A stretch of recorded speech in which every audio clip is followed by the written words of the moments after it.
బహుశా నాయుడు గారు ఈరోజు భగవంతుని ప్రసాదం కాకుండా మరేం తీసుకొని ఆయన ఈ రోజున మాట్లాడారో కానీ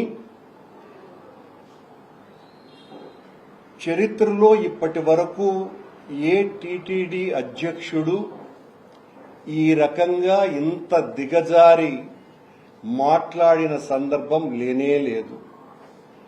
ఆయన వాడినటువంటి భాష బజారు రౌడీల కంటే హీనంగా ఉంది.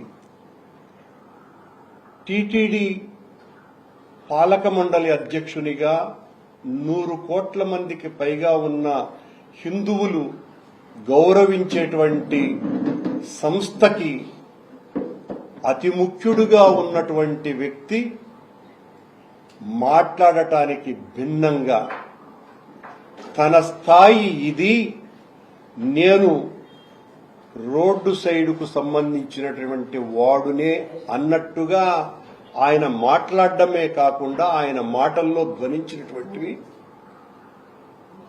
నాతో పెట్టుకోవద్దు, వాడు కరుణాకర్ రెడ్డి ఒక రాస్కెల్, ఒక నీచుడు, ఒక డెకాయిట్, నాతో పెట్టుకుంటే అంతు తేలుస్తా, నేను ఇలాంటి వాడిని కాదు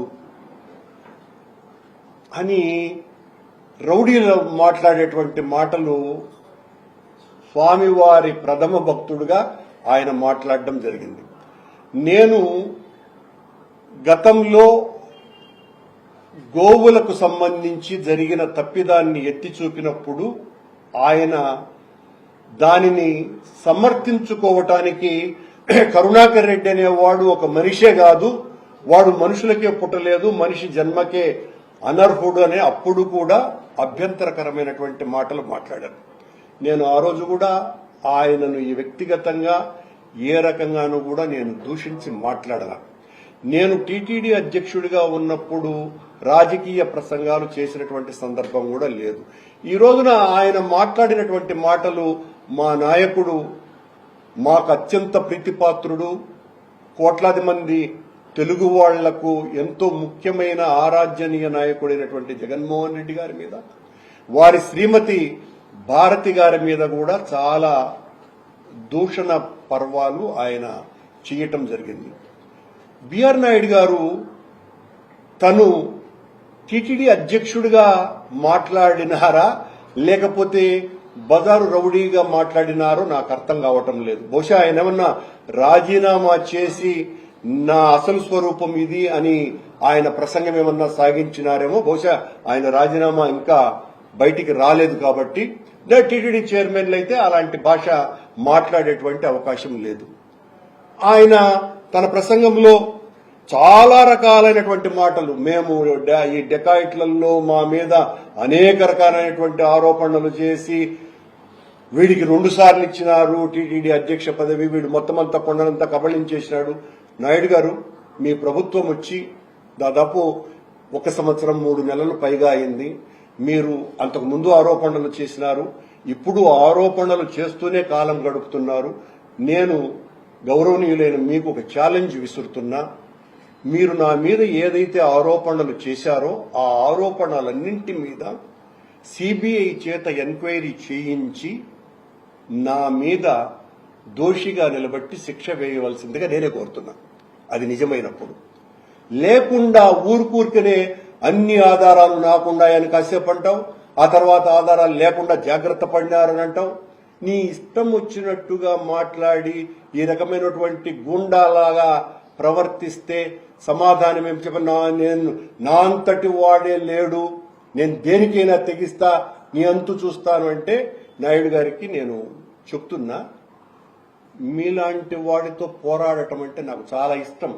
ఎందువలంటే ఇంత బరితెగించినటువంటి వాళ్లతో యుద్ధం చేయటం అంటే నాకు కూడా సరదా నాయుడు గారు. ఎందువల్లంటే ఎవరితో వాళ్లతో మాట్లాడి వాళ్ళని గురించి విమర్శించడం కూడా కరెక్ట్ కాదు. మీరు నా అంతటి వాడే లేడు అని చెబుతున్నారు కాబట్టి, నాతో పెట్టుకుంటే ఏమైనా చేస్తాను అని అంటున్నారు కాబట్టి మీలాంటి వాడితోనే పెట్టుకుంటా. నేను ఆ మాట మీలాంటి వాడితో కాదు, మీతోనే పెట్టుకుంటా. మీరు చేసినటువంటి తప్పుల్ని ఎత్తి చూపుతూ ఉంటా. మా నాయకుడిని గురించి, మా నాయకుడి శ్రీమతి గారిని గురించి ఇంత దుర్భాషలు ఆడిన తర్వాత మీ గురించి, మీ తప్పిదాలను గురించి మాట్లాడకుండా ఉంటే వైఎస్ఆర్ కాంగ్రెస్ పార్టీ కార్యకర్తనే నేను అనిపించుకోను. ఆ దమ్ము మీకంటే నాకు చాలా ఎక్కువ ఉన్నది. పోరాటాలలో, ఉద్యమాలలో పుట్టి పెరిగిన వాడిని నేను. మీరు చేసేటువంటి ఆ కుహన విమర్శల్ని కూడా చూసి నేను భయపడి, అయ్యో బిఆర్ నాయుడు గారు అంటే ఆయన మొత్తం ఒక పత్రిక లేకపోతే ఒక ఛానల్ కు అధిపతి, చాలా బలవంతుడు, వేల కోట్ల రూపాయల అధిపతి, ఆయన నన్నేమైనా చేస్తాడు అని అనుకుని భయపడతాను అని అనుకుంటే అది మీ తప్పిదం తప్ప మరొకటి కాదు. మీరు ఏదైనా కూడా సిబిఐ చేత ఎంక్వైరీ చేయించండి. జైలుకు పోతావు అని అంటున్నావు, అంటానే ఉండవు నువ్వు ఎన్ని రోజులుగా. జైలుకు పంపించు. నువ్వు జైలుకు పంపిస్తే భయపడేవాళ్ళు ఎవరు ఇక్కడ? నువ్వు తప్పుడు ఆరోపణలు వేసి జైలుకు పంపిస్తానంటే ఖచ్చితంగా ప్రపంచంలో చాలా మంది నీలాంటి వాళ్ళు నిందలు మోపి అధికారపు అహంకారంతో, అధికార ఆ లాలసతతో మాలాంటి వాళ్లను, ప్రశ్నించే వాళ్లను జైళ్లలో పెట్టటము చాలా సాధారణమైనటువంటి విషయము. కనుక మీరు నన్ను కూడా తప్పకుండా జైల్లో పెట్టండినే నేను కోరుతున్నా. మీరు చేసినటువంటి ఆరోపణలు, మీరేదో 18 సంవత్సరాలైంది నేను ఛానల్ పెట్టి, నేను ఏ రోజు కూడా టీటీడీ మీద ఒక్క స్క్రోలింగ్ కూడా ఇవ్వలేదు. ఇప్పుడే మా వాడిని నేను చూసా, దాదాపు 35కు పైగా మీరు చేసినటువంటి ఆరోపణలు టీటీడీ మీద మా హయాంలో ఇప్పుడే బయటకు వచ్చినాయి. అవి రేపు మొన్నాడో మీకు కూడా పంపిస్తాను. మీరేదో చాలా శుద్ధ పప్పులాగా, మీ అంత భక్తుడే లేనట్టుగా, మేము క్రిస్టియన్లని, మేము నాస్తికులమని, భగవంతుణ్ణి దూషించినామని, భగవంతుణ్ణి కొట్టమని చెప్పినామని మీ నోటికి వచ్చినట్టుగా అశుద్ధపు మాటలు మాట్లాడి వెంకటేశ్వర స్వామి క్షేత్ర మహిమని, ఆ క్షేత్రం యొక్క గొప్పతనాన్ని దిగజార్చేటువంటి ప్రయత్నం చేయకండి నాయుడు గారు. అది చాలా తప్పిదము. గుర్తుంచుకోండి. మీరు మా జగన్మోహన్ రెడ్డి గారిని గురించి, మా గురించి, మా అవినీతి అది ఇదని ఎంత మాట్లాడుతున్నారు. అసలు నువ్వు బిహెచ్ఈఎల్లో ఒక సాధారణమైనటువంటి చపరాసి ఉద్యోగం చేసినటువంటి వ్యక్తివి, ఇన్ని వేల కోట్ల రూపాయలు ఎట్లొచ్చినాయి అనేటువంటి విషయం హైదరాబాద్ లో ఉన్నటువంటి అందరికీ కూడా తెలుసు. నువ్వు అక్కడ గోడ దగ్గర కూడా హైదరాబాద్ మున్సిపల్ కార్పొరేషన్ సంబంధించిన గేటు విషయంలో కూడా తగాదా ఉన్నది మీకు. మీరు ఇవన్నీ కూడా మర్చిపోయి, మీరు బట్టతల మీద జుట్టు మొలిపిస్తాను అనని న్యూజెన్ అనేటువంటి ఒక మందు, మోకాళ్లు నొప్పికి హైజెన్ అనేటువంటి ఒక మందు మీరే కనిపెట్టినట్టుగా మార్కెట్లో వదిలి కొన్ని కోట్ల రూపాయలు సంపాదించారు. మీ మాట అప్పుడు మీరు కూడా నాకు చాలా బాగా తెలుసు కదా. ఆ రోజుల్లో రాజశేఖర రెడ్డి గారు ఉండగా, ఆ రోజుల్లో నేను కూడా నాకు మోకాళ్ల నొప్పుకు మీ హైజెన్ మందు వాడి వాడి వాడి అది రుద్ది నా మోకాళ్లు అంతకంటే ఎక్కువ అరిగినాయే తప్ప మోకాళ్ల నొప్పి పోలా. బట్టతల మీద జుట్టు మొలిపిస్తానని మీరు చేసినటువంటి ప్రచారం వలన ఒక్కరి బట్టతలలో జుట్టు మొలవల, జుట్టు సంగతి దేవుడెరుగు, తలలో తలపులు కూడా పోయినాయి. అంటే ఆ మీరు పూసినటువంటి ఇచ్చినటువంటి మందు వలన జుట్టు సంగతి దేవుడెరుగు, తలలో ఉండే సరుకు కూడా పోయింది.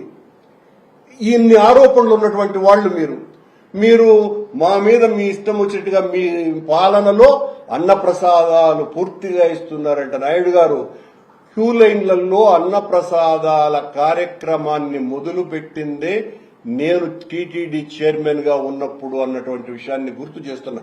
ఎన్ని కొద్దిగా నోట్ చేసుకోండి, లేదా అక్కడ కూర్చొని ఉన్నాడు కదా మీ ఛానల్లో అడియో సాంబా, అలాంటి వాళ్ళు రాసుకొని నేనే అన్నప్రసాదాలను క్యూ లైన్లలో ఉండేటువంటి భక్తులకందరికీ ఇవ్వాలా అన్నటువంటిది నిర్ణయం తీసుకున్నది నేను నాస్తికుడని, క్రైస్తవుడని చెప్తున్నటువంటి నాయుడు గారు వెంకటేశ్వర స్వామి భక్తి ఛానల్ ని తీసుకొని వచ్చింది నా ఆలోచన.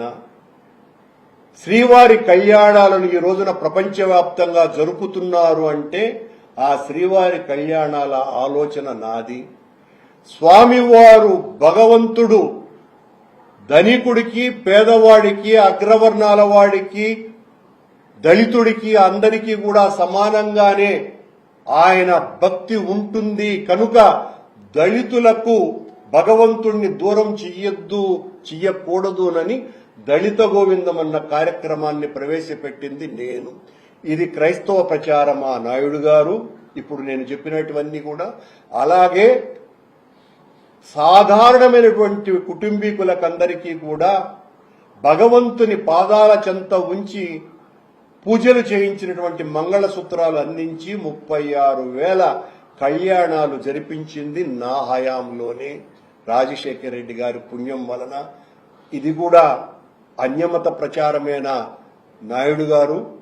ఇలా చెప్పుకుపోతే అన్నమయ్య 600 జయంతోత్సవాలు గాని, అలాగే అన్నమయ్య 103 అడుగుల విగ్రహ ప్రతిష్టాపన గాని, 1 కాదు 2 కాదు చతుర్యుగ బంధం అన్నటువంటి పేరుతో ఇరు రాష్ట్రాలలో ఆనాడున మార్మోగించినటువంటి ధర్మ ప్రచార కార్యక్రమం గాని, హైందవ ధర్మ పరిరక్షణ కోసమని ధర్మ ప్రచార పరిషత్తుగా ఉన్నటువంటి దాన్ని హిందూ ధర్మ ప్రచార పరిషత్తుగా మార్చింది కూడా ఆనాడు నేను అధ్యక్షుడిగా ఉన్నప్పుడే అన్నటువంటి సంగతిని కూడా గుర్తు చేస్తూ, ఇది కూడా నాస్తికత్వమే అంటారా నాయుడు గారు?